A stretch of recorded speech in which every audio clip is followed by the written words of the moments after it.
नमस्कार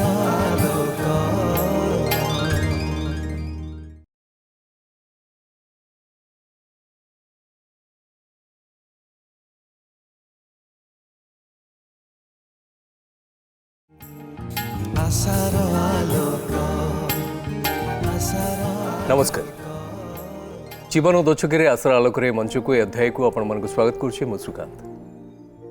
जीवन में जो दोछके आसे ये संपर्कर जो कहती कसटी पथरे माझी हुए बेले बेले एमती हुए कि कौ रास्तार जीवा ठीक कौ रास्तार जीवा भूल जानी हुए नहीं। से समय गोटे दरकार हुए कि हाथ कढ़े नियंता कि गोटे बाट बतई दिंता कि आमको सठिक रास्ता देखी दिंता। से समय ठीक से समय ही आमे हाथ धरी था से दंपति मानकर जो मानकर मन भांगी जाए हृदय भांगी जाए पुणी थे जोड़बार प्रयास आम सब था।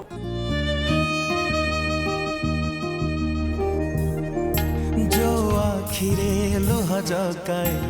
से आखि देखे सपन केबे पापर केबे क्षमार कहानी लेखे जीवन जीवन बेड़ार लुहार सागरू केही जणे खोजी आने हस खुशी मुकुता अनेक जीवन दो छके रे आशार आलोक आशार आलोक। आज भी सेमती गोटे प्रयास हम से प्रयास जो मैंने सामिल हेबे से मानक मु चिन्ह देवाई चाहिए। आम सहित अच्छा सम्मानस्पद अवसरप्राप्त विचारपति श्रीजुक्त जगजीवन पात्र, आम सहित अच्छा समाजसेवी रीना राउतराय, आम सहित अच्छा प्रमिला त्रिपाठी फैमिली काउंसिलर एवं समाजसेवी मध्य, आम सहित अच्छा रश्मिता पांजिया सी आसी देवकी पाढ़ी सहित एवं आम सहित अच्छा गोपाल पाढ़ी। ये हूँ गोपाल एवं देवकी कथा से माने ए मंच को कहीं आसछंती से विषय आम टे जाना। आम गोटे ऑडियो विजुअल टे प्रस्तुत करछु आगो सेटा देखिबा तापरे तांको सहित कथा। देवकी पाढ़ी बापा दीनबंधु पाढ़ी घर भाबिनीपुर ब्रह्मपुर।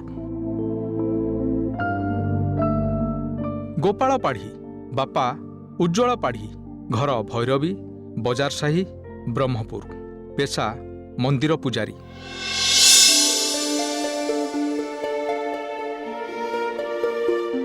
गोपाल और देवकी 14 वर्षर दाम्पत्य जीवन रे फाट। शशुर घर संपत्ति पाइबार लालसा साजिछि एहार मुख्य कारण। स्त्रींकर पैतृक संपत्ति उपरे ज्वाई गोपाल आशा रखिथिबा बेले पीयूष पुओ भाई साजिछि प्रतिबंधक।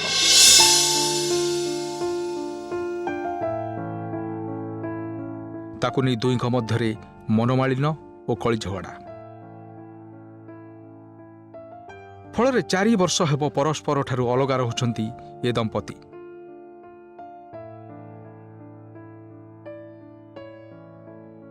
आउ संपत्ति को नहीं शला और भेणईक मध्य चली माइंड गेम एही स्वामी और स्त्री संपर्क को जटिल कर पकाइछि। जीवन दोछकी आशार आलोक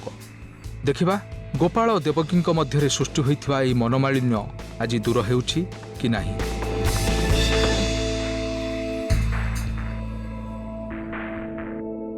प्रमिला मैडम को पचारि देवकी आ जो गोपाल कौन है भितर मो तरफ बुझे बुझे कि माने 10 वर्ष है माने 8 वर्ष है सहित मो भल संपर्क थिला सहित जोड़ी थी। आउ झील माने रोची माने भैरवी रे पुओ रोची भैरवी रे हेले पुओ झील भितर ए बर्तमान वर्षे है फाट सृष्टि होती कहीं माने भाबिनीपुर माने महंत बाबू ओली जन अच्छा राधाकृष्ण मंदिर भाई आउ जतिक माने ये तो बाहा जहाँ होता जानी जौतुक किसी दे नथिले हेले आमर सी जिनिस पत्र से कहीं आणनु कौन बोली दीपद कही कहया भितर मनमालिन रही है से भितर से भाई गोटे घर गोटे देते हेले घर देते घर କାଗଜପତ୍ର ଦେଇନାହାନ୍ତି କି ଗଲେ ସେଇଠି ତାଙ୍କ ନାଁରେ ଗୋଟେ କୋଉଟା କରିବି କି ଲୋନ୍ ଆଣିବି କି ଘର କରି ରହିବୁ ବୋଇଲେ ସିଏ ସବୁବେଳେ ତାକୁ ଟିକେ କୁଆକୁଇ କୁହେ ସିଏ ମାନେ ସ୍ୱାମୀ ସ୍ତ୍ରୀ ଭିତରେ ଅଛନ୍ତି ଝିଅ ଆମର କହିବ ସେ କଥା। ଦେବକୀଙ୍କୁ ପଚାରିବା ଦେବକୀ ବାହାଘର କେବେ ହେଇଥିଲା? 2008 ମସିହାରେ ବାହାଘର। ଆରେ ତାରିଖ ମାସ ସବୁ ମନେ ଅଛି କି ନାଇଁ? କଣ ଦେବକୀ ଗୋପାଳ କହିପାରିବ କୋଉ ମାସରେ ବାହାଘର ହେଇଥିଲା କୋଉ ତାରିଖରେ? 2008 ରେ ଆରେ 2008 ତ ସିଏ ବି କହୁଛନ୍ତି ତାରିଖ ମାସ କହିପାରିବନି? ତାରିଖଟା ଏତେ ନାହିଁ। ହଉ 2008 ରେ ବାହାଘର ହେଲା ତ ବାହାଘରଟା କେମିତି ହେଇଥିଲା? ଦେଖାଶୁଣାରେ ବାହାଘର ହେଇଥିଲା ନା ଭଲ ପାଇକି ବାହାଘର ହେଇଥିଲା ନା କେମିତି ହେଇଥିଲା? ଭଲ ପାଇ ନାହିଁ ସବୁ ଘର ଲୋକମାନଙ୍କ ଫ୍ୟାମିଲି ତରଫରୁ ଏକା ସବୁ ଇଏ ଆଚ୍ଛା ତାପରେ ସବୁ ଠିକ୍ ଠାକ୍ ଚାଲିଥିଲା ତାହେଲେ ଅସୁବିଧାଟା କୋଉଠି ହେଲା? କେତେ ବର୍ଷ ହେଲାଣି ଅଲଗା ରହୁଛ? 4 ବର୍ଷ ହେଲା ଅଲଗା ରହୁଛୁ। ଆରେ ମୁହଁରେ 2 ଜଣ ଯାକଙ୍କର ହସ ଅଛି 4 ବର୍ଷ ହେଲାଣି ଅଲଗା ରହୁଛ ତା ମାନେ ଇଏ ଯୋଉ 14 ବର୍ଷର ବାହାଘରରେ 10 ବର୍ଷ ତ ସାଙ୍ଗ ହେଇକି ରହିଥିଲ 10 ବର୍ଷ ଯାକ ଭଲରେ ଥିଲା ସବୁ ସମ୍ପର୍କ ବହୁତ ଭଲ ଥିଲା। ଆର ଗୋଟିଏ ବର୍ତ୍ତମାନ ବାପା ନାହିଁ ମା ନାହିଁ ବାପା ନାହିଁ ମା ନାହିଁ ଭାଇ ବି ନାହିଁ ଆଉ ଭାଇ ବି ହେଲେ ମଧ୍ୟ ନାହିଁ ମହନ୍ତ ମାନେ ବୋଲି ଗୋଟେ ଭାଇଟେ ତାଙ୍କର ପିଇସି ନାନୀର ପୁଅ ପିଇସି ନାନୀର ପୁଅ ଭାଇ ଗୋଟେ ଥାଏ ମନ୍ଦିର ଅଛି ମନ୍ଦିରରେ ତାଙ୍କ ମହନ୍ତ ହେଇଛନ୍ତି ଭାଇ ମତେ ଦବାକୁ ସବୁ ଲେଖା ହେଇଛି ତାଙ୍କେ ଦଉନାହାନ୍ତି କିଛି ମାନେ ବାପା ମାଙ୍କର ସମ୍ପତ୍ତି ସବୁ ସିଏ ତାଙ୍କେ ସବୁ ସିଏ ରଖି ଦେଇଛନ୍ତି। ପିଇସି ପୁଅ ଭାଇ କେମିତି ସମ୍ପତ୍ତି ରଖିଲେ ଆଉ କେହି ନଥିଲେ ପାଖ ଲୋକ? ସେ ତ ତମ ଇଏରେ ଆସିବା କଥା ତମେ କ'ଣ ରଖିପାରିଲନି? ବାପା ମା ବାହାଘର ପରେ ଗଲେ? ମା ନାହାନ୍ତି ବାପା ବାହାଘର କଲେ ତାପରେ ଯାହା ବାହାଘର ବର୍ଷ ହେଲା ତାଙ୍କେ ମରିଗଲେ। ଏଇଟା ବୋଧେ ମନ୍ଦିରର ସମ୍ପତ୍ତି ହେଇଥିବ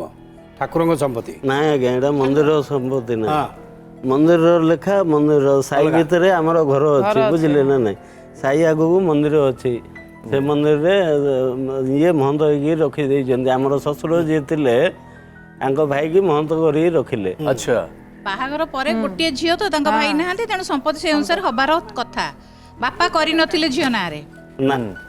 ଲିଗାଲ ତମେ 2 ଜଣ ମିଶିବା କଥା ତମେ 2 ଜଣ କାହିଁ ଝଗଡ଼ା କଲ? ଝଗଡ଼ା କ'ଣ ପାଇଁ ହେଲା? ଝଗଡ଼ାଟା ଆମକୁ ତାର ଭାଇ ଆଗା କରି ଦଉଛନ୍ତି ଆଜ୍ଞା ଆମର ଯିଏ ଶଳା ନାହାନ୍ତି କି ମହନ୍ତ ଯିଏ ସିଏ ଆଗା ସବୁ ଇଏ କରୁଛନ୍ତି ଆମକୁ।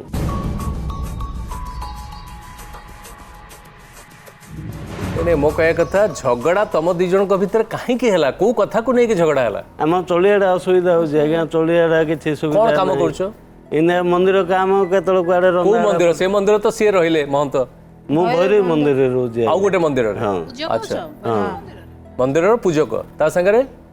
ଆଉ ରୋଷେଇବାସ କୁଆଡେ ଯାଇଥାଉଛି ଆଚ୍ଛା ଘରେ ଘରେ କିଏ ସବୁ ଅଛନ୍ତି? ଘରେ ବାପା ଅଛନ୍ତି ମୋର ଭାଇମାନେ ଅଛନ୍ତି। ଘରର କିଛି କାମ ଫାମ ଚାଷବାସ ଅଛି ଘରେ? ଘରେ ଆଗେ ଆମର କିଛି ନାହିଁ। ଆଉ ଭାଇମାନେ କ'ଣ କରନ୍ତି? ଭାଇମାନେ ଏମିତି ଯେଜାନ ବାଡ଼ି କାମ କିଏ କୁଆଡେ ବାହାରେ ଯେମିତି ତମେ ସବୁ ଏକାଠି ମିଶିକି ରହୁଛ? ହଁ ତେଣୁ ଘର ଚଳିବାଟା ଅସୁବିଧା ହଉଛି ଏ ଘର ଚଳିବା ଅସୁବିଧା ପାଇଁ କ'ଣ ଝଗଡ଼ା ହେଲା? ମାନେ କ'ଣ ଅସୁବିଧା ହେଲା ଯେ ମାନେ ତମେ ଚଳିପାରିଲନି ସେ ଯୋଉ ପଇସା ନଥିବା ହେତୁ? ପଇସା ନଥିବା ଚଳିପାରୁନି ଇଆଡେ ଭାଇ କିଛି ଦଉନାହାନ୍ତି ସେ ଭାଇ ଯୋଉ ଦଉନାହାନ୍ତି ସମ୍ପତ୍ତି ବୋଲି ତାକୁ ଜବରଦସ୍ତ ପଠେଇଥିବେ ଯା ଭାଇ ପାଖରୁ ସମ୍ପତ୍ତି ଆଣି ଆସିବ ସେଇଟା ଖୋଲିକି କହିଲେ ଆମେ ଜାଣିବା ଯେ ଇଏ କ'ଣ ଜବରଦସ୍ତି କରୁଛନ୍ତି ଯାଇକି ସମ୍ପତ୍ତି ନେଇକି ଆସ ବୋଲି? କିଛି ଆଣନୁ ବାପାରୁ ବୋଲି ସବୁ ତମେ ଏବେ ଯୋଉ ପଳେଇ ଆସିଛ କୋଉଠି ରହୁଛ? ସେ ଭାଇ ପାଖରେ ମଠରେ? ନାଇଁ ଆମର ଘର ଅଛି ଘର ଗୋଟେ ଭଡା କରିକି ସେ ତା ଗାଁରେ ରହୁଛି। କୋଉଠୁ ପଇସା ଆଣି କେମିତି ରହୁଛ? ତାଙ୍କ ଘର ଭଡାଟେ ଗୋଟେ ଯୋଉ ମାନେ ବାପାର ଘରଟେ ଅଛି ସେ ଘରୁ ଗୋଟେ 3000 ଭଡା ଆସିଗଲା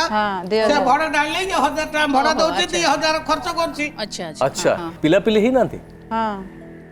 ପିଲା କାହା ସାଙ୍ଗରେ ରହୁଛନ୍ତି? 2ଟା ଝିଅ କାହା ସାଙ୍ଗରେ ରହୁଛନ୍ତି? ମୋ ପାଖରେ ରହୁଛନ୍ତି। 2ଟା ଯାକ ଝିଅ ତମ ପାଖରେ ରହୁଛନ୍ତି? କେତେ ବଡ କେତେ ବୟସ? ଗୋଟେ 8 ବର୍ଷ ଗୋଟେ 5 ବର୍ଷ। ପାଠ ପଢୁଛନ୍ତି? କୋଉଠି ତମେ ଯୋଉଠି ରହୁଛ? ତାଙ୍କ ଦେଖାଶୁଣା କେମିତି ହଉଛି? ବାପ ହିସାବରେ କ'ଣ କରୁଛ ତମେ? ମୁଁ ଆଉ କ'ଣ କରିବି ଆଜ୍ଞା ମୋ ହାତ ଯେତିକି ସାହାଯ୍ୟ ହଉଛି ମୁଁ ସେତିକି କରୁଛି। ମୁଁ ମଠ ମନ୍ଦିରରେ ତ କାମ କରୁଛି ଏବେ ତ ଲକଡାଉନ ସହଜ ମଠ ମନ୍ଦିର ସବୁ ବନ୍ଦ ମନ୍ଦିର ବନ୍ଦ ଆଉ କୁଆଡ଼େ ରନ୍ଧା ବଢ଼ା ବି ନାହିଁ ଆଜ୍ଞା। ସେଥିପାଇଁ ସ୍ତ୍ରୀକୁ ବାହାର କରିଦେଇଛ? ଇଏ କହିଦେଇଛି ଟଙ୍କା ପଇସା ଧରିକି ଆସିଲେ ଆସିବୁ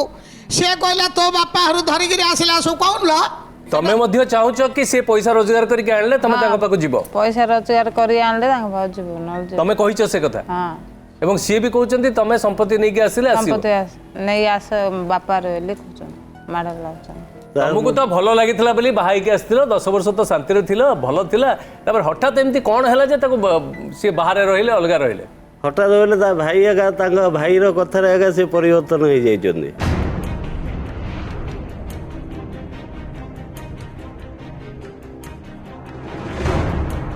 ମୋ ତରଫରୁ ମୁଁ କିଛି ଅସୁବିଧା କରିନି ଆଜ୍ଞା। ସିଏ ନିଜ ଇଚ୍ଛାରେ ବାହାରି ଯାଇଛନ୍ତି ନା ଘରୁ ବାହାର କରିଦେଇଛ ତମେ? କିଏ ନାହିଁ ଆଜ୍ଞା, ମୁଁ ଘରୁ ବାହାର କରିନି। ଆଉ ତାଙ୍କ ଭାଇ ନିଜେ ସବୁ ଖଳନାୟକ ହଉଛନ୍ତି ତାଙ୍କ ଭାଇ। ଭାଇଙ୍କ ସହିତ ତମର ସମ୍ପର୍କ କେମିତିଆ? ଭାଇ କିଛି ତ ଦଉନାହାନ୍ତି, କଥା ହଉନାହାନ୍ତି, କିଛି ନାହିଁ। ଆଉ ତାଙ୍କ କଥାରେ ପଡ଼ିକି ଘର ଛାଡ଼ିକି ପଳେଇ ଆସିଲ କେମିତି? ଭାଇ କଥାରେ ପଡ଼ୁନି, ମୁଁ ମୋ ଇଚ୍ଛାରେ ପଳେଇଲି। ତାଙ୍କେ ଦବାଉ ନାହିଁ, ସିଆଡ଼େ ଭାଇ ଦବାଉ ନାହିଁ, ମୁଁ କ'ଣ କରିବି? ଏବେ ପୁଣି କେମିତି ସେଇ ଯୋଉ ପଢ଼ା ପଇସାଟା ସେଠି ଥିଲାବେଳେ ବି ତ ଆସୁଥିବ? ଏଇନା ଆହୁରି ଘର ଭଡ଼ା ଦେବା ପାଇଁ ପଡୁଛି। ସେଠି 3000 ଟଙ୍କା ଘର ଭଡ଼ା ମିଳୁଛି, ଏଇଠି ଘରେ ରହିକି ସେ 3000 ଟଙ୍କା ଖର୍ଚ୍ଚ କରିବାଟା ଭଲ ଥିଲା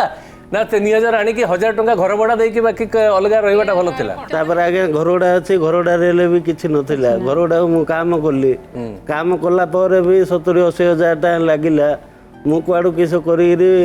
କାମ କଲି। କାମ କଲା ଭିତରେ ହେଲେ ବି ମୋତେ ମନ୍ଦ ଚଢ଼ାଉ କରିଛନ୍ତି ଲୋକଙ୍କ ଦ୍ୱାରା। ଏ ଘର କିସ ତା ବାପାର କି, ଏ ଘର କିସ ତାର କି? ପଟ୍ଟା ନାହିଁ ମାନେ କୋଉ ଘର, ମାନେ ଶ୍ୱଶୁର ଘରଟା ଯାଇକି ରିପେୟାରିଂ କଲ ନିଜ ପଇସାରେ? ଆମେ ରହିବା ପାଇଁ ମୁଁ ନିଜେ ରିପେୟାରିଂ କରିଥିଲି, ନିଜ ପଇସା ଲଗେଇକି। ଆଚ୍ଛା, ସେ ରିପେୟାରିଂ କଲା ପରେ ଭଡ଼ା ଦିଆଯାଇଛି ସେଟା? ନା, ମୁଁ ତ କିଛି ବୁଝିପାରୁନି ଆକ୍ଚୁଆଲି ତମ ଦି ଜଣ ଭିତରେ ସ୍ୱାମୀ ସ୍ତ୍ରୀ ଭିତରେ କିଛି ଗଣ୍ଡଗୋଳ ଅଛି କି? ଆଉ ଗଣ୍ଡଗୋଳ ହେଲେ ସବୁଦିନ ପଇସା ପତ୍ର ଅଭାବ ହେଲେ ଗଣ୍ଡଗୋଳ ହବ, ମାନେ ବାଧ୍ୟ। କ'ଣ ଇଏ ତମର କହିବା ଅର୍ଥ ଇଏ ରୋଜଗାର କରିକି ତମକୁ ଦେଲେ ତମେ ତା ପାଖରେ ରହିବ, ନହେଲେ ତମେ ଅଲଗା ରହିବ। ଏଇଆ ଏଇଟା ତ ଠିକ ତମେ କଥା। ଯୋଉ ଅଭାବ ପାଇଁ ଗଣ୍ଡଗୋଳ ହଉଛି ବୋଲି ତମେ ଯୋଉ ଷ୍ଟେପଟା ନେଲେ ଠିକ କଲ କି? ତମେ କ'ଣ ସେଇଟାକୁ ସୁଧାରି ଦେଲ କି? ତା ପାଖରୁ ପଳେଇ ଆସିକି ସୁଧାରି ଦେଲ ନା ଅଧିକା ଅଭାବ ହେଲା? ମତେ ଟିକେ କୁହ। ସୁଧାରନି ଯେ ଆଉ କ'ଣ କରିବି, ମୁଁ ମାଡ଼ ଲାଗି ପିଲା ଦିଟା ବୁଝିପାରିଲେ କଥାଟା ମୋର। ଆଉ ଭିତର କଥା କ'ଣ ଅଛି କୁହ, ତମେ କୁହ। କିଛି କଥା ତ ଅଛି ଭିତରେ ଯୋଉଟା ଆମେ ଜାଣି ପାରୁନେ। ତମେ କ'ଣ ପାଇଁ ଘର ଛାଡିକି ଆସିଲ? ଯଦି ଅଭାବ ଗୋଟେ କାରଣ, ତମେ ଯୋଉଠିକି ଆସିଲ ଯେମିତି ଆସିଲ, ଅଭାବଟା ସମାଧାନ ହେଲାନି ନା? ନାଇଁ, ଅଭାବ ବି ନୁହଁ। ଅଭାବ ଯଦି ଥାନ୍ତା ତାହେଲେ ତମ ଘର, ତମ ବାପାଙ୍କ ଘରକୁ ସିଏ କାହିଁ 70,000 ଦେଇକି ଖର୍ଚ୍ଚ କରି କେମିତି ସେ ଘରଟାକୁ ରିପେୟାର କଲେ? ମହନ୍ତକୁ ପଚାରିଲି, ମୁଁ କହିଲି ତମ ଭଉଣୀ, ତମର ତାଙ୍କ ବାପାର ଘର ମନ୍ଦିର ସବୁ ଥିଲା, ସିଏ ତ ବାହା ହେଇଥିଲା, ଆଉ ତମର ବାହାଘର ତ ରହିଥିଲା ନା? ଆମେ ଗୋଟେ ଘର ଦେଇଛୁ, ଯେଉଁ ଘରଟା ସିଏ କହୁଛନ୍ତି ମୁଁ ରିପେୟାରିଂ କରିଛି, ସେ ଘର 3000 ଟଙ୍କା ଭଡ଼ା ପାଉଛି, ମୁଁ କ'ଣ ଦେବି ତାକୁ? ସେ ଘରେ ରହିଥିଲା ବେଳେ କ'ଣ ଏମିତି ଲାଗିଲା କି ସେ ଜାଣିଶୁଣି ରୋଜଗାର କରିବା ପାଇଁ ଚାହୁଁନାହାନ୍ତି, ଅଳସୁଆ ହେଇକି ଘରେ ବସୁଛନ୍ତି ଏବଂ ଯେତେ ଠେଲିମେଲି ପଠେଇଲେ ମଧ୍ୟ କାମକୁ ଯାଉନାହାନ୍ତି, ରୋଜଗାର କରୁନାହାନ୍ତି, ନିଜେ ହଇରାଣ ହଉଛି, ଏମିତି କିଛି କଥା ଅଛି କି? ଫୋନ୍ କଲେ ଡାଉଟ୍ କରୁଛନ୍ତି, ବାଡ଼ା ପିଟା କରୁଛନ୍ତି। କୋଉଠିକି ଫୋନ୍ କଲେ ସେ ବାଡ଼ୁ? କୋଉଠି ହେଲେ ଫୋନ୍ କଲେ ଡାଉଟ୍ କରୁଛନ୍ତି, କାହା ଫୋନ୍ କରୁଛୁ କଥା ହଉଛୁ ବୋଲି ଡାଉଟ୍ କରି ବାଡ଼ଉଛନ୍ତି, ବାଡ଼ା ପିଟା କରୁଛନ୍ତି। ସନ୍ଦେହ ରହିଛି ତାଙ୍କର? ସନ୍ଦେହ। ଫୋନ୍ କାହାକୁ କର? ତମେ ତ କେହି ନାହାନ୍ତି, ବାପା ମା ନାହାନ୍ତି, ଭାଇ ଭାଇ ନାହାନ୍ତି, ଯାହା ଯୋଉ ସବୁ ଅଛନ୍ତି, ନଣନ୍ଦ ଅଛନ୍ତି। ନଣନ୍ଦକୁ ଫୋନ୍ କଲେ ବି ତାଙ୍କେ ଦେଖୁନାହାନ୍ତି, ଆଉ କାହା ଫୋନ୍ କରୁଛୁ ବୋଲି ତାଙ୍କେ ବାଡ଼ା ପିଟା କରନ୍ତି। ଇଏ ସନ୍ଦେହ କ'ଣ ପାଇଁ ଗୋପାଳ? ଇଏ ସନ୍ଦେହ ଥରେ ମୁଣ୍ଡକୁ ପଶିଲା ମାନେ କେଡ଼େ କେଡ଼େ ସଂସାର ଜଳି ଯାଇଛି, ଭାଙ୍ଗି ଯାଇଛି। ଏ ସନ୍ଦେହଟା କ'ଣ ପାଇଁ? ତାକୁ ଯଦି ସିଧା ସିଧା କଥା ଦେଖିବ ତ ମୋବାଇଲରେ କଥା ହେଇପାରିବନି ଜଣେ ସ୍ତ୍ରୀ? ନାଇଁ ଆଜ୍ଞା, ହେଇପାରିବ, ମୁଁ ମନା କରୁନି। ମୁଁ କହୁଛି ସେ ମହନ୍ତ ସହିତ କାହିଁକି ତୁ କଥା ହଉଛୁ?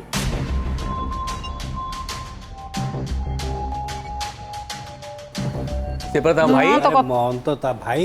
ହେଲେ କ'ଣ ହେଲା ଆଜ୍ଞା? ସେ ତ ସବୁ ଜାଗା ଆମକୁ ଟିକେ ହେଲେ ବି ଆଡ଼େ ଆଖିରେ ବି ଅନେଇଥାନ୍ତା ନା ଭାଇ ହେଇକିରି। ଯାଉ ସେ ମୋର ଭଉଣୀ, ଇଏ ନହେଲେ ମୋର ଶଳା କି ଜୁଇଁ କି ଭଲ କି ଅସାରା କିସ ହେଲେ ଗୋଟେ ପଚାରିଥାନ୍ତେ। ମୁଁ ଯେବେ ଯିବି ତାଙ୍କୁ ମାନ ସମ୍ମାନ ଯେମିତି ଦେବା କଥା ଦେବି, ଯାଇକିରି ଝୁଆର କରିବି ବୋଇଲେ ହେଲେ ବି ଏଇଠି ଛିଡ଼ା ହେଇଥିଲେ ସେଇଠି ବୁଞ୍ଚିକି ପଳେଇବେ। ମନ୍ଦିରରେ ଆମର ବି ଅଧିକାର ଅଛି, ଯେହେତୁ କି ମୋ ଶ୍ୱଶୁରଙ୍କର ମନ୍ଦିର। ଆଚ୍ଛା, ମନ୍ଦିରକୁ ହେଲେ ବି ଆମକୁ ଛାଡୁନାହାନ୍ତି। ନାଇଁ, ସେଥିପାଇଁ ତାଙ୍କର ମଧ୍ୟ ରାଗ ରହିଛି, କ୍ଷୋଭ ରହିଛି ଭାଇଙ୍କ ପ୍ରତି। ତ ଏକା ଏଇ କଥାଟାରେ ଦି ଜଣ ଯାକ ତ ସମାନ ଜାଗାରେ ଅଛ, ଏଥିରେ ତ ଇଏ କିଛି ନାହିଁ। ସେ ମହନ୍ତ ସାଙ୍ଗେ ମାନେ ଝଗଡ଼ା କରିକି ତୁମେ ତାଠୁ ଆଣିପାରିବ ତୁମର ଅଧିକାର ଯଦି ବି କିଛି ଅଛି ସେ ଅଧିକାରଟା ତୁମେ ଆଣିପାରିବ ସେ ସମ୍ପତ୍ତି ବି କୁହନ୍ତୁ ତୁମ ଶ୍ୱଶୁରର ସମ୍ପତ୍ତି କୁହ ଯେଉଁଟା ବି ତା କବ୍ଜାରେ ଅଛି ତୁମେ ଆଣିପାରିବ ତୁମେ ଦୁହେଁ ମିଶିଲେ ଆଉ ତୁମେ ଦୁହେଁ ଝଗଡ଼ା କରିକି ଦୂରରେ ଅଲଗା ଅଲଗା ରହିଲେ ତାଠୁ ଆଣିବ କେମିତି ଆଇନ ଅନୁସାରେ ଯୋଉଟା ସାର୍ କହୁଛନ୍ତି ଆଇନ ଅନୁସାରେ ଶ୍ୱଶୁରଙ୍କର ଯୋଉ ସମ୍ପତ୍ତି ଅଛି ତମ ସମ୍ପତ୍ତି ଗୋଟେ ତୃତୀୟ ଲୋକ ହାତରେ ଅଛି ଏହା ତ କହୁଛ ସେ ମହନ୍ତ ହଉ ସେ ତା ମା ପିସ୍ ପୁଅ ଭାଇ ହଉ ମହନ୍ତ ହଉ ବା ଯିଏ ବି ହଉ ସମ୍ପତ୍ତି ତୃତୀୟ ଲୋକ ହାତରେ ଅଛି ସେ ତୃତୀୟ ଲୋକ ହାତରୁ ତମ ପାଖକୁ ଆସିବ କେମିତି ସିଏ ଆଣିବ ତା ଥ୍ରୁରେ ଆସିବ ତମେ ତାକୁ ପାଖରେ ରଖିଲେ ସିନା ତମେ ତମେ ତା ଥ୍ରୁରେ ବିଏ କରିକି ଲିଗାଲି ମନା କରୁନି କୌଣସି ପ୍ରକାର ଦୂରେଇ ଦେଇକି କାମ ଧନ୍ଦା ତ କୁଆଡ଼େ ନାହିଁ ଆଜ୍ଞା ଏବେ କୋଉଠି ଗଲେ ହେଲେ ବ୍ରାହ୍ମଣ ପିଲା ତ ମୂଲ ଚାଲୁକୁ ଆମେ ଯାଇପାରିବାନି କୋଉଠି ହେଲେ ମନ୍ଦିର ବାଡ଼ିରେ କାମ କରିବା ନାହିଁ ହେଲେ ଆମର କର୍ମକାଣ୍ଡ ଯେମିତି ପୁରୀ ଦିଆ କର୍ମକାଣ୍ଡ ଅଛି ସେତିକିରେ ଆଜ୍ଞା ଚଳିବା ନା ଆଉ କୋଉଠି ମୂଲକୁ ତ ଆମେ ଯାଇପାରିବାନି ମହନ୍ତ ଆଉ ତମ ସ୍ତ୍ରୀ ନାଁରେ 500 ଟଙ୍କା ମନ୍ଦିର ପାଇଁ ଖଞ୍ଜିଥିଲେ 600 ଟଙ୍କା ହେଲେ ତୁ ମନ୍ଦିରର ସେଇଟା ସବୁ ଧୁଆ ଧୁଇ କଲେ ତତେ 600 ଟଙ୍କା ଦେବେ ମଜା ଧୁଆ କଲେ ଝାଟା ଝାଟି କଲେ ଝାଟାଝାଟି କରିବ ଖାଇବାକୁ ଦେବେ ଖାଇବାକୁ ଦେବା ପାଇଁ ହେଲେ ମୁଁ ରହୁନି ହେଲେ ମତେ କିଛି ବି ଦଉନାହାନ୍ତି ହେଲେ ତାକୁ ସେଇଟା ଏବେ ଦଉନାହାନ୍ତି ଆଉ ରୀନା ମ୍ୟାଡ଼ାମକୁ ଖାଲି ପଚାରିବି ଏଇ ଯୋଉ କଥାଟି এইটা ଆପଣଙ୍କୁ କ'ଣ ଲାଗୁଛି ଯେ ଏଇ କେବଳ ରୋଜଗାର ପାଇଁ ସେ ପଳେଇ ଆସିବା ଏବଂ ଏଇଟା କ'ଣ ଠିକ୍ କଲେ ସେ ନାଇଁ ନାଇଁ ତମେ ଏ ଦେଖନ୍ତୁ ଏଠି ଦି ଜଣ ସିଏ ବି ମହନ୍ତ ଭାଇ ବିରୁଦ୍ଧ ମାନେ ତାଙ୍କ କାର୍ଯ୍ୟକଳାପ ବିରୁଦ୍ଧରେ ଇଏ ବି ମହନ୍ତ ଭାଇ କାର୍ଯ୍ୟକଳାପ ବିରୁଦ୍ଧରେ ସିଏ ଯୋଉ କହୁଛନ୍ତି ଯେ ସେ ଭାଇ ଯେହେତୁ ତମକୁ ପଚାରୁନି ତମେ ତା ସାଙ୍ଗେ ସମ୍ପର୍କ ରଖନି ତମେ ବି ସେଇଟା ମାନୁଛ ସେ ତମକୁ ହଇରାଣ କରୁଛି ତାହେଲେ ତମେ ସ୍ୱାମୀ କଥା ନ ମାନିକି ପୁଣି ଆସି ସେଇ ମହନ୍ତ ଭାଇ ପାଖରେ ସେଇ ଗାଁରେ କେମିତି ରହିଲ ମହନ୍ତ ଭାଇ ପାଖରେ ନ ରୁହ ସ୍ୱାମୀକୁ ଛାଡ଼ିକି ତମ ଗାଁରେ କେମିତି ରହିଲ ମୁଁ କିଛି ବୁଝିପାରୁନି ତମ କଥା ତମେ ଯଦି ମହନ୍ତ ଭାଇ ତମକୁ ହଇରାଣ କରୁଛ ବୋଲି ଯଦି ଏକମତ ସ୍ୱାମୀ କଥାରେ କ'ଣ ପାଇଁ ତମେ ଆସିକି ସ୍ୱାମୀ ପାଖରୁ ଦୂରେଇକି କାହିଁ ରହିଛ ଆଗରୁ ତାଙ୍କର ମନମାଳିନ ଥିଲା ସିଏ ସନ୍ଦେହ କରୁଥିଲା ଇଏ ଫୋନରେ ଯାହା ସହିତ କଥା ହବ କି ଚାଟିଂ ଫାଟିଂରେ ମାନେ ଇଏ ସନ୍ଦେହ ଡାଉଟ୍ କରୁଛି ସେଇଟା ସିଏ କହିବା ଦରକାର ମାନେ କ'ଣ ଘଟଣାଟା କୁହ ଯେ କାହିଁକି ସନ୍ଦେହ ହଉଛି ତମର ସନ୍ଦେହ କିଛି ନାହିଁ ଆଜ୍ଞା ମୁଁ କହୁଛି ଫୋନ ସହିତ ଆମର ଘର ଲୋକ ଛାଡ଼ିଦେଲେ ତୁ ବାହାର ଲୋକ ଥିଲେ ଆଉ କାହା ଥିଲେ କଥାବାର୍ତ୍ତା ହେନା ଏଇଟା କେବେଠୁ ଆରମ୍ଭ ହେଲା କେତେ ବର୍ଷ ପରେ ଆରମ୍ଭ ହେଲା ଏଇ ଯୋଉ ସନ୍ଦେହ କରିବାଟା 8 ବର୍ଷ ଆଗରୁ ତାଙ୍କର ସନ୍ଦେହ ଥିଲା ବିରାଟ ବଡ଼ ଗୋଟେ ସମସ୍ୟା ସେଇଥିରେ ତାଙ୍କର ମନମାଳିନ ଭିତରେ ମାନେ ବସି ସେ ସମସ୍ୟାଟା କ'ଣ ମତେ ଟିକେ ଆଗ ଖୋଲିକି କୁହ ମହନ୍ତ ଧରିଲେ ଇଏ କଥାବାର୍ତ୍ତା ହଉଛି ଆଜ୍ଞା ବୁଝିଲେ ତା କଥା ଶୁଣିକିରି ମୋ ଉପରେ ଓଲଟା ଚଢ଼ାଉ ଦଉଛନ୍ତି ଇଏ ଫୋନ୍ ଅନେକ ଲୋକ ଥିଲେ କଥାବାର୍ତ୍ତା ହେବାର ଆବଶ୍ୟକ କ'ଣ ଅଛି ଆଜ୍ଞା ଆମେ ଗୋଟେ ଘରର ଗୃହିଣୀ ଆମେ ଗୋଟେ ଫୋନ୍ ରଖିବା ସେ ଫୋନ୍ରେ ମୋର କାମ ହବ ତମେ କିଛି ଫୋନ୍ ଆବଶ୍ୟକ ନାହିଁ ଯଦି ଆବଶ୍ୟକ ଜଣେ ସ୍ତ୍ରୀର ଗୋଟେ ଫୋନ୍ର ଆବଶ୍ୟକତା ନାହିଁ ବୋଲି ଏଟା ତମେ ଡିସାଇଡ୍ କରିବ ଫୋନ୍ ରଖିଲେ ତ ଆଜ୍ଞା 12 ଲୋକ ଥିଲେ କଥା ହବ ଚାଟିଂ କରିବ ଆଉ ଯଦି କାହା ସହିତ କଥା ହବାର ଅଧିକାର ନାହିଁ ତାର ଫୋନ୍ ରଖିବାର ଅଧିକାର ନାହିଁ ଅଧିକାର ତମେ ଡିସାଇଡ୍ କରିବ ସେ ଫୋନ୍ ରଖିବେ କି ନାହିଁ ଯେତେବେଳେ ସିଏ ଫୋନ୍ ଦେଇଥିଲେ ଗୋଟେ ସ୍ତ୍ରୀକୁ କିନ୍ତୁ ଯେତେବେଳେ ସିଏ ଦେଖିଲେ ଯେ ସ୍ତ୍ରୀ ଅଲଗା ଗପୁଛି ତାଙ୍କର ସନ୍ଦେହ ଯେତେବେଳେ ହେଲା ଯଦି ସେ ସେଇଠୁ କହିଲେ ଯେ ନାଇଁ ମୋର ସନ୍ଦେହ ହଉଛି ତୁ ଖରାପ ବୋଧେ କିଛି କରୁଛୁ ତାହେଲେ ତୁମର ବି ସେଇଠି ଯଦି ତୁମେ ଠିକ୍ରେ ଥିଲ ତୁମର ସେଇଠି ଗୋଟେ ଥିଲା ତାକୁ ପ୍ରଥମେ ତା ସନ୍ଦେହଟାକୁ ଦୂର କରିବା ପାଇଁ ହଉ ଠିକ୍ ହେଲା ମୁଁ କାହା ସାଙ୍ଗରେ ଗପିବିନି ଯେତେବେଳେ ଗପିବି ତମ ଫୋନ୍ରୁ ଗପିବି এটা ବି କରିପାରିଥାନ୍ତ ତାଙ୍କ ଫୋନରେ ମୁଁ କଥା ହେବି ସନ୍ଦେହ କରିକି ମାଡ଼ ଲାଗୁଛନ୍ତି ଫୋନରେ ବାଡ଼ା ପିଟା କରିକି ମାଡ଼ ଲାଗି କହୁଛନ୍ତି କାହାଲେ କଥା ହଉଛୁ କାହାଲେ ଇଏ କରୁଛୁ ନାଇଁ ନାଇଁ ସେମିତି ତମେ କିଛି ନାଇଁ ନାଇଁ ତମେ ଖାଲି ସନ୍ଦେହ ଗୋବର୍ଦ୍ଧନ ତମେ ଟୋକା ମାନଙ୍କୁ କାହା ସହିତ କଥା ହବ ହେଲେ ଟୋକା ସହିତ କାହା ସହିତ କଥା ହଉଛୁ ବୋଲିକିରି ଇଏ ସନ୍ଦେହ କରୁଛି ଓଡ଼ିଶା ଗାଁର ପୁଅ କି ଗାଁର ଝିଅ କାହା ସହିତ ସିଏ କଥା ହବନି କି ନାଇଁ ନାଇଁ ତମେ ଯୋଉ ସନ୍ଦେହ କରୁଛ ଖାଲି ଏମିତି ଅନୁମାନ କରି ସନ୍ଦେହ କରୁଛ ନା କିଛି ଦେଖିଛ ମାନେ ଗୋଟେ କିଛି ପ୍ରମାଣ କେବେ ପାଇଛ କି ନାଇଁ ହଁ ସେଇ ମୁଁ ସେ ଯଦି କଳହର ମୁଖ୍ୟ କଥାଟି ସନ୍ଦେହରୁ ଆରମ୍ଭ ହୋଇଛି ଏବଂ ଗୋପାଳ ଏବେ କହିବେ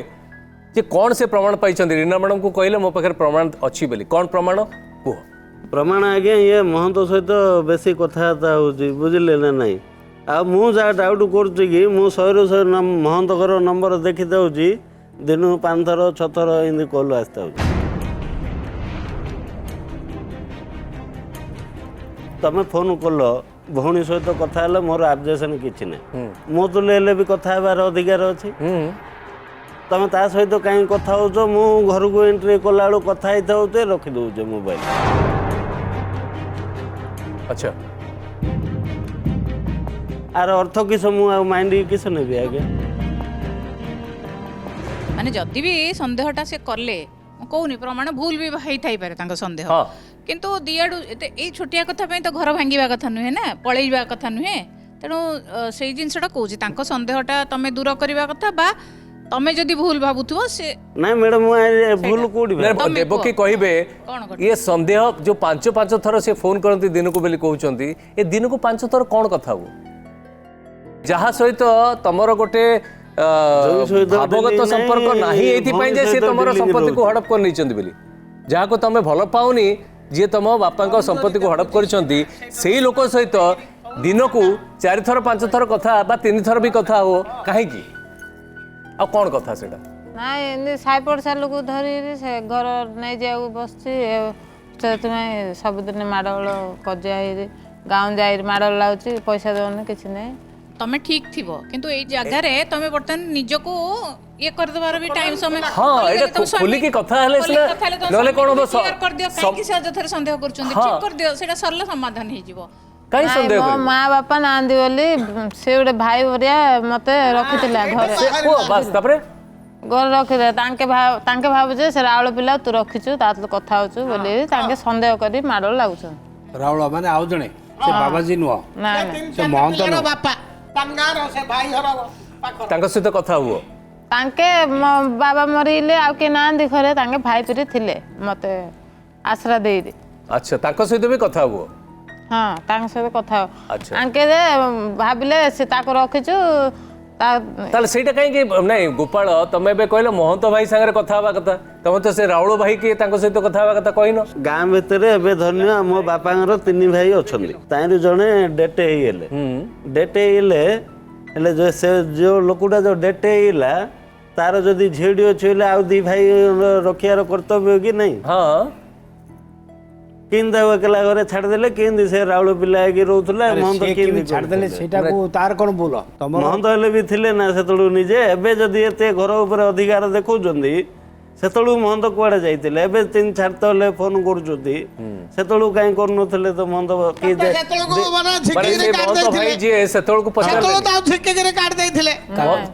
ବାପା ଚାଲିଗଲେ ମହନ୍ତ ଭାଇ କାହିଁ ବୁଝିଲେନି ତମ କଥା ମତେ ଘରୁ ଆଗେ ଝିକି କାଢି କଞ୍ଚି ପକେଇଦେଲେ କିଏ ଆଙ୍କେ ଘର ଚାବି ପକେଇଦେଲେ ମୁଁ ଘରୁ ପଳେଇଲି କୁଆଡେ ମରିକି ହଜିଗଲି ପଳେଇଲି ବାପା ପରା ବାହାଘର ବର୍ଷେ ପରେ ଚାଲିଗଲେ ତମେ ତ ଶ୍ୱଶୁର ଘର ଥିବ ନାଇଁ ନାଇଁ ଆଙ୍କେ ଛାଡିକି ପଳେଇ ଆସିଲେ ନା ବାବା ମରିଲେ ଆଙ୍କେ ଛାଡିକି ପଳେଇ ଆସିଲେ ତାପରେ ଆଉଥରେ ଗଣ୍ଡଗୋଳ କରି ଚାବି ପକେଇଲେ ଆଙ୍କେ ପଳେଇଲେ ମତେ ମରେଇ ହଜିଗଲି ମୁଁ ଛାଡ଼ିଦେଲି ତାଙ୍କ ଘରେ ତାଙ୍କ ଥିଲେ ଘରେ ମୁଁ ତାଲା ପକେଇନି ତାଲା ପକେଇ ତ ପଳେଇଲେ ମୁଁ ତ ପଳେଇଲି ଘରୁ ଆଉ ମରିଗଲି ଆଉଥରେ ଧରି ଆଇଲେ ନା ନାଇଁ ଆମ ଘରେ ଜୁଇଁ ପୁଅ ତାଙ୍କୁ କରି ନିଆଯାଇଥିଲା ଭାବିରିପୁରରେ ଯାହା ମୋର ଅନୁମାନ ହଉଛି ଇଏ ଘର ଜୁଇ ହେଇକି ଥିଲେ କିନ୍ତୁ ବାପ ମାନେ ତାର ପିସି ପୁଅକୁ ମହନ୍ତ କରିଦେଲେ ଇଏ ଭାବୁଥିଲା ଯେ ଇଏ ଯେହେତୁ ଘର ଜୁଇ ହେଇକି ଅଛି ଇଏରେ ଆକୁ କରିବା କଥା ମହନ୍ତ ମହନ୍ତ କରିବା କଥା କିଏ ମଠରେ ଥିଲେ ମଠରେ ଥିଲେ କିନ୍ତୁ ମହନ୍ତ କରିବା କଥା ଆକୁ ମହନ୍ତ କିନ୍ତୁ ଆକୁ କଲେନି ମହନ୍ତ କରିକି ଆଜ୍ଞା ପୂଜାରୀ ବି ରଖିଲେନି ଖାଇବାକୁ ହେଲେ ବି ଦେଲେନି 3 ଦିନ କାଳ ଭୋକରେ ରହିଲେ ଏମିତି ଭୋଗ କରି ମହାପ୍ରଭୁ ନିଜେ ନେଇ ରାନ୍ଧି ଭୋଗ କରିବି ଭୋଗ କରି ଆଣି ଖାଇବି ହେଲେ ପତ୍ର ଛଡେଇ ନେଇଯିବେ ମହନ୍ତ ଯିଏ ବାପା ଚାଲିଗଲା ପରେ ତାଙ୍କୁ ମହନ୍ତ କାହିଁକି କଲେ ତମକୁ କାହିଁକି କଲେନି କଣ କାରଣ ବାପାଙ୍କ ସହିତ ଶ୍ୱଶୁରଙ୍କ ସହିତ ସମ୍ପର୍କ ଭଲ ଥିଲା ଶ୍ୱଶୁର ନାଇଁ ଆଙ୍କେ ମାଡ଼ଗୋଳ ଲାଗିବାର ଶ୍ୱଶୁରଙ୍କ ସହିତ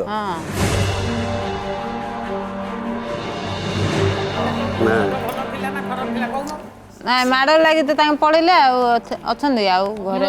ବାପା ଥିଲା ବେଳକୁ ମାଡ଼ଗୋଳ ଲାଗି ପଳେଇଲେ ବାପା ମରିଲା ଆଉ ଆଇନନ୍ତି ବାପା ମରିଲେ ଦେଖିବ ବୋଇଲେ ଆଇନନ୍ତି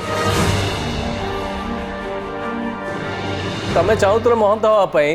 କିନ୍ତୁ ମହନ୍ତ କରିବା ଲୋକଟାକୁ ତମେ ହତାଦର କଲ ତାଙ୍କ ସହିତ କଳିଗଟର କଲ ମହନ୍ତ ଆଜ୍ଞା ମ୍ୟାରେଜ ହେଇଗଲା ଆଉ ମହନ୍ତ ନାହିଁ ପୂଜାରୀ ପୂଜାରୀ କଣ୍ଡିସନ ଯଦି ଆଜ୍ଞା ମତେ ରଖିଲେ ବୋଇଲେ ହେଲେ ମତେ ପୂଜାରୀ କଣ୍ଡିସନ ସବୁ ଦେବାର ଅଛି ନା ଖର୍ଚ୍ଚ ବାର୍ଚ୍ଚ ସବୁ ଅଧିକାର ପୂଜାର ଯୋଉ ଅଧିକାରଟା ଦବା କଥା ତମକୁ ମୁଁ ପିଲା କିଛି ଜାଣିବାର ନାହିଁ ମତେ ପିଲାରେ ବିବାହ କରିଦେଲେ ତାପରେ ବାହାଘର କରିଦେଲେ ମୁଁ କିଛି ଜାଣିନି କିଛି ନାହିଁ ମତେ ଆଙ୍କେ ସନ୍ଦେହ କଲେ ତୁ ଆଦଲ କଥା ହଉ ତାଦଲ କଥା ହଉଛୁ ବୋଲି ମାନେ ବାହାଘର ମାନେ ସରୁ ସରୁ ସନ୍ଦେହ ଆରମ୍ଭ ହେଇଗଲା ହଁ ବାହାଘର ହେଲେ ମାଡ଼ ଲାଗିଲେ ବାଡ଼ା ପିଟା କଲେ ସେ ତାଙ୍କୁ ଛାଡ଼ି ଦେଇ ପଳେଇଲେ ଏକା ଦିନ ଉତ୍ତାରୁ ଆଉ ଥରେ ଆଇଲେ ଚାବି ପକେଇ ମତେ ଘରେ ଚାବି ପକେଇ ଦେଲେ ତମେ କୋଉଠି ଗଲ ଚାବି ମୁଁ ଏମିତି ମରିବି ବୋଲି ପଳେଇଲି କୋଉଠିକି ପଳେଇଲି ନୂଆ ବସ୍ ଷ୍ଟାଣ୍ଡ ଚାଲି ଚାଲି ପଳେଇଲିଣି ଆମ ଘର ତାପରେ ଆଉ ଥରେ ପଠେଇଲେ ଗୋଟେ ଲୋକଟେ ଆଉ ଥରେ ଧରିକି ଆସିଲେ କିଏ ପଠେଇଲା ବାବା ପଠେଇଲେ ବାବା ଥିଲେ ଆଚ୍ଛା ବାହାଘର ପରେ ପରେ ତାଙ୍କୁ ଛାଡ଼ି ଦେଇ ପଳେଇଲ ତମେ ବାହାଘର ଗୋଟେ ବର୍ଷ ତାର ଛାଡ଼ିକି ଗଲି ଆଜ୍ଞା ଏମାନଙ୍କ ସବୁ ନିର୍ଯାତନା ଦେଖିଲି ଏମାନ ଚାଲିଚଳନ ଦେଖିଲି କଥାବାର୍ତ୍ତା ସବୁ ଦେଖିଲି ଯୋଉ ଶ୍ୱଶୁରରେ ଯୋଉ କୁକୁର ବୋଲି ସେ ଟାଇପର ଆଙ୍କେ ମତେ ଦେଖିଲି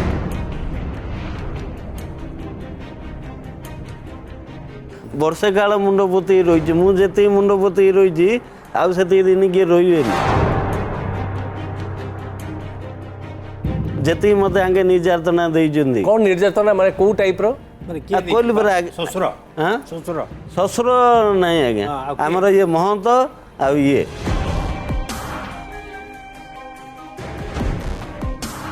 ଆଙ୍କେ ଦି ଲୋକ ମତେ ବେଶୀ ହଇରାଣ କରୁଛନ୍ତି ମୁଁ କହିଲି ପରା ଏବେ ଟିକେ ତଳେ ଆଜ୍ଞା ଭୋଗ ରାନ୍ଧିବି ଖାଇବାକୁ ଆଣି ଖାଇବାକୁ ବାଢିଲା ପାଖରୁ ମୋ ଖଲି ଚଢ଼େଇ ନେଇଯିବେ ତାଠୁ ଖରାପ ବ୍ୟବହାର ଆଉ କଣ ହେଇପାରେ ଆଜ୍ଞା